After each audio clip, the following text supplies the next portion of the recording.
अतिवृष्टीमुळे जळगाव जिल्ह्यातील शेतकऱ्यांचंही मोठं नुकसान झालंय। कापूस, मका आणि त्याच्याबरोबर इतर पिकांचा खर्च देखील निघणार नाही अशी सध्या तिथे परिस्थिती आहे।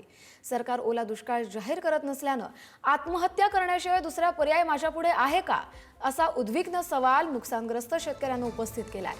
या शेतकऱ्यांशी बातचीत केली आमचे प्रतिनिधी भूषण चिंचोरे यांनी। पाहूयात।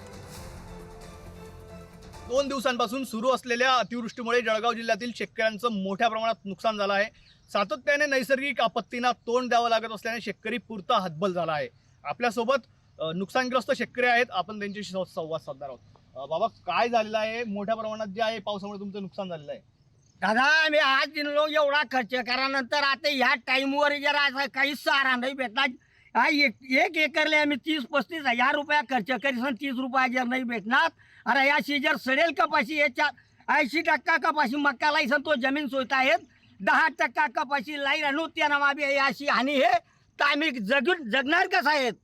कोणता पर्याकन जगो? आत्महत्या करणार नाही त्याशिवाय काय राहणार आहे? ओला दुष्काळ सारखं ना तो निपत्तर एक कोळला मा साथ भेटणे नाही, ओला माबी भेटत नाही, तो शेतकरी आत्महत्या करणार नाही तर करी काय? याशिवाय दुसरा पर्याय शे काय त्यांना बा? दुसरं काय राहणार दादा? कोणता पर्याय? सरकार यावर ध्यान देत नाही।